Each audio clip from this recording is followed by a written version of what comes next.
second career conversation, which is focused around careers in consulting and how to prepare for a consulting interview.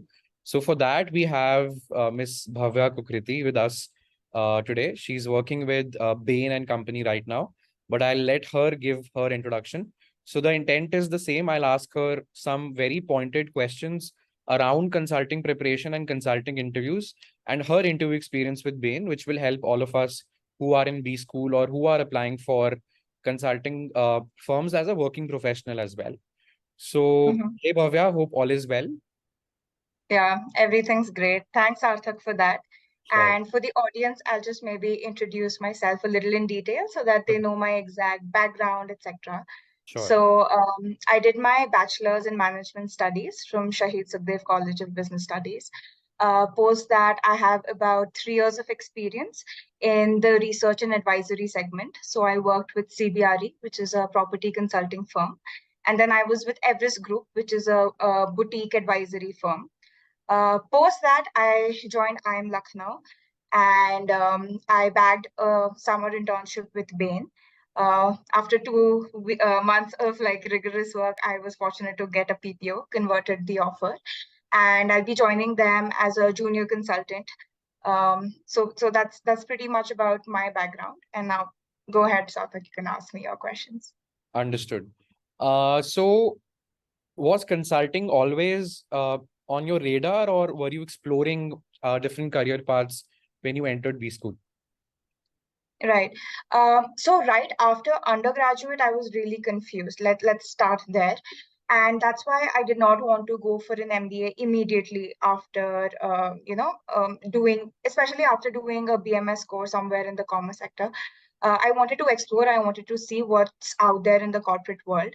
Sure. So then when I worked in the advisory segment, especially the work that I did at Everest Group, I really liked it. And I knew, like, as a person, this is what interests me, maybe doing strategy work, advising a lot of problem solving. And that's when I made the decision that consulting is what I want to do.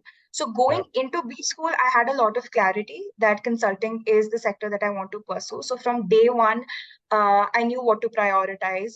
Of course, had a backup. It's always advisable because you never know how things are going to go. Placements are a very confusing time. A lot of it is luck dependent. A lot of things can go wrong. So it's always good to have a backup. But I had that clarity that this is my priority and I was working towards it since day one. Yeah, understood. And since now you are on the other side of the equation, what do you think consulting firms look for when they're hiring, be it on campus or be it laterally? What are, those 2, 3 things that you should optimize for if you're applying for a consulting role? Right. So in very simple terms, they're looking for IQ and EQ. In terms of IQ now, because they're working with the biggest clients, solving their biggest problems, they're really looking for people who have a problem solving ability, Okay. who have business acumen, who have like an analytical mind frame, who are also fast learners, because a lot of times you're, put in industries that you've never heard of before, and you just have maybe a week to ramp up. So Yeah. fast learners, people who are problem solvers. They also look for people with good academic background because they need that intellectual capability. Now, on the EQ side, you're always working with a team, right? So it's very important that you're a team player, that you're really confident because you're dealing with the C-suite of companies most of the times. So that Yeah. you're confident, you're a good communicator. That's very, very important because Sure. a big chunk of the work is communicating to the client what needs to be done. Sure. And at the same time, they're looking for people with leadership skills, right? Because they want people who take initiatives. It's a Okay. very self-driven, self-accountable working environment. So, all in all, like people who are leaders, but at the same time, it's very important to be a team player. They do not entertain people who work in silos or, who set themselves apart from the team. Because at the end of the day, you are always delivering success to the client as a team. Understood. Awesome. And how do these firms test for this IQ and EQ? I mean, what essentially do they ask you in the interviews once your CV is shortlisted? Right. So just to tell you, the consulting process is quite a stretched out one. So typically, it's about a 1 month, 1.5 month long process. It starts with your CV shortlist. So your CV is that's the first step. It's a good representation of what you've done. It Yeah. talks about all of your spikes, all of your achievements, what different kind of activities have you been in. You put in some of your leadership skills there, all of your skill sets you sort of put there. So that's like the starting point for it. But post that, they test you on IQ and EQ both. IQ mostly in terms of case solving, right? Because Yeah. that's directly related to the work that you will be doing at the firm. Sure. And in terms of EQ, it's all the company interactions that you have. So once Okay. you've been shortlisted, your CV has been shortlisted, you're typically assigned a buddy. Sometimes you're also assigned like a senior mentor who's usually a manager at the firm who you can reach out to in terms of any questions, clarities, etc. Sure. So you typically do a few cases with your buddy. Sometimes they might have a workshop where they, make you meet a random employee of the company and you do a case with them. Mm. And then the second part is you have a lot of these formal/informal company interactions. It could be a workshop, it could be a dinner, right? Mm. So your EQ is tested how you're interacting with your buddy, the kind of questions you're asking, how you present yourself at the dinner, how you carry yourself. So Sure. all in all, you can think about it that you are being observed for an entire month. Wow. And yeah. So they a lot of firms say that things are non-evaluative, but I would always suggest that be on your, best behavior no matter what interaction it is, because they're constantly taking feedback. It's a big decision for them to hire you full time, right? So they want to see how you interact with people at different levels. It could be your buddy, it could be the manager, and then of course there's the partner at the dinner. And how are you able to carry conversations with them? What kind of conversations are you able to make? How confident are you? So Got it. these are the avenues on which they basically test you. Got it. And for our audience, can you help us understand briefly on what exactly is a case round and what is the flow of a typical case conversation? Mhm. Right. So you'll be doing multiple cases, either with your buddy, someone senior, and the ultimate test that is with the partner of the firm. Yeah. Typically, how it starts out is now the duration may vary. Some years it's almost an hour-long case or 45 minutes. In recent years, we've seen because of, um, more competition and people want faster hiring, it's been trimmed down to half an hour. Okay. Similarly, depending on your year, it could either be one round, could be two, or could be three, right? Depending on if they feel like, do you need to be evaluated further? Okay. Now, typically, it starts with maybe a 2-3 minute introduction round. They ask you a little bit about your background, maybe why you're interested in the firm. They could Mm. also ask you a few HR or fit related questions, like, why do you think you're a good fit for consulting? Why Bain out of MBB, or, why McKinsey? Yeah. Or they might give like a situational question, also maybe some a moral dilemma, or like, how would you operate in a team, just to see if you're the right fit for the firm. After that, the partner usually delivers the case statement. They tell you who the client is, give you a little bit of information and the problem statement.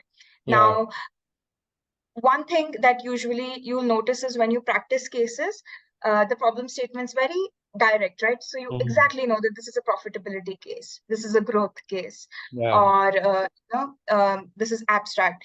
But typically, I've seen that when you sit down with a partner, they frame the statement in such a way that it could be a mix of two, or Yeah. it takes you a moment to like understand that what kind of a case it is.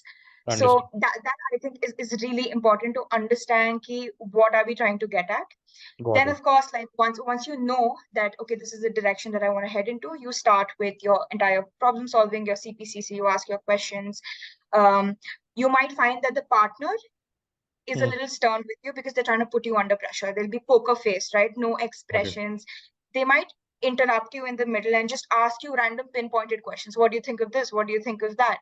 Hmm. So the my advice would be, do not lose your calm. They're just trying to test you. You just need to maintain your composure. Think with an Yeah. open mind. Yeah. Don't like think like, okay, I didn't practice this, or this is not a part of my framework. What do I do? Just like ultimately it boils down to how calm and confident you are. So Understood. once you navigate that, usually then you arrive at like a conclusion. You probably summarize or synthesize the case for the partner. Understood. And then towards the end, typically the partners do ask you, do you have any questions for me? Hmm. And I feel that is a very important point where you can show how interested you are in the firm or your level of research that you've done by asking like really good questions.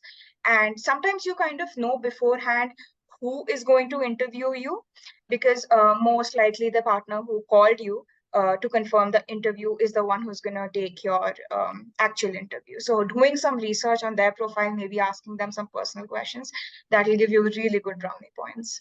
Understood. That's really helpful and comprehensive. Now, coming to your preparation.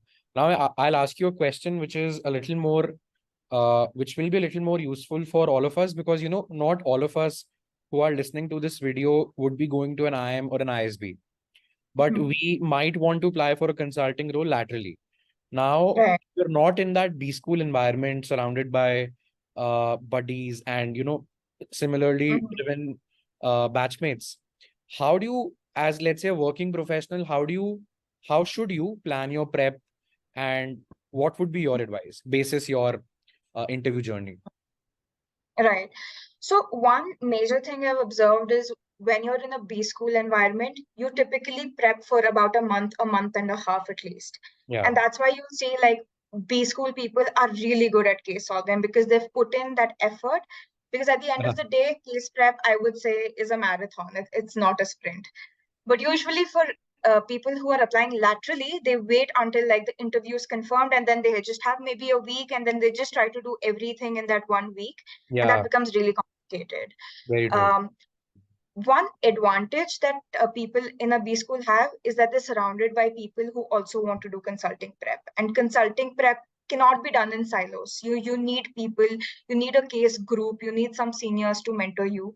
So I would say if you're applying laterally, it would be really important to find mentors to find people who are also looking at the same thing, who are also looking to prep. Something Okay. like a career edge would hit the sweet spot in terms of providing you with everything that you need. But Un- apart from that, you can also like speak to other people from your college or people maybe even in your workplace who want to apply for consulting. Because the Understood. best way to go about it is by doing cases in a group. That's where most of the learning happens, Yeah. right? And you cannot do cases with somebody random. You can't ask them, hey, this is a case, read the script and administer it to me.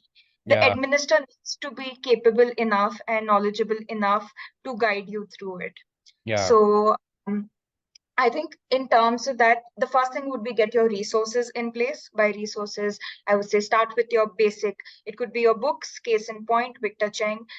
There are a lot of wonderful case books by B schools also, Lucknow, ABC, ISB, that not only have the frameworks, but they Yeah. also have actual case interview scripts. So Yeah. students who've sat for those interviews, and I think that's a gold mine, which really Yeah. needs to be explored, and that's quite understated.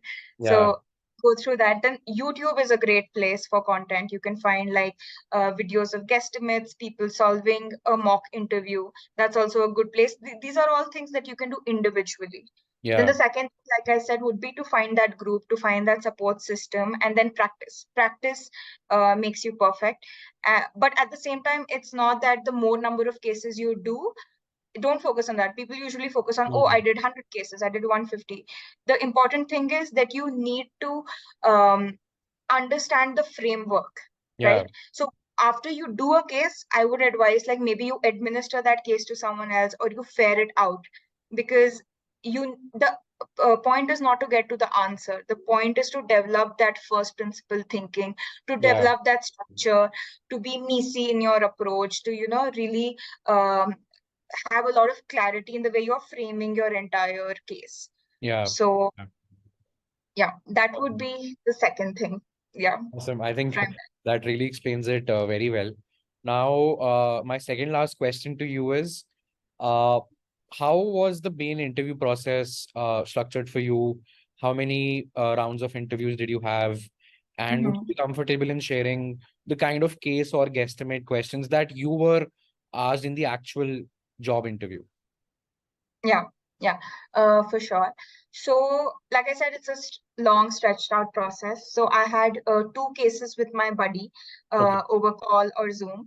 So, I think both of them were profitability cases. Now, this I'm speaking specifically about Bain with my BCG, Carney buddies, etc. There, I had a mix. I had a growth case, also had a guesstimate, also. Okay. Um, yeah, it was mostly telephonic or over Zoom. Then my final interview with Bain, I had a single interview, luckily, and that was a growth case.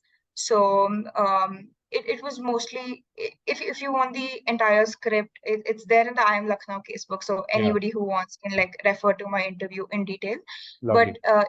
in general, it was about a fishing net company, and they were facing stagnant growth. And uh, he wanted me to explore how we can, make sure that the firm can explore more growth avenues.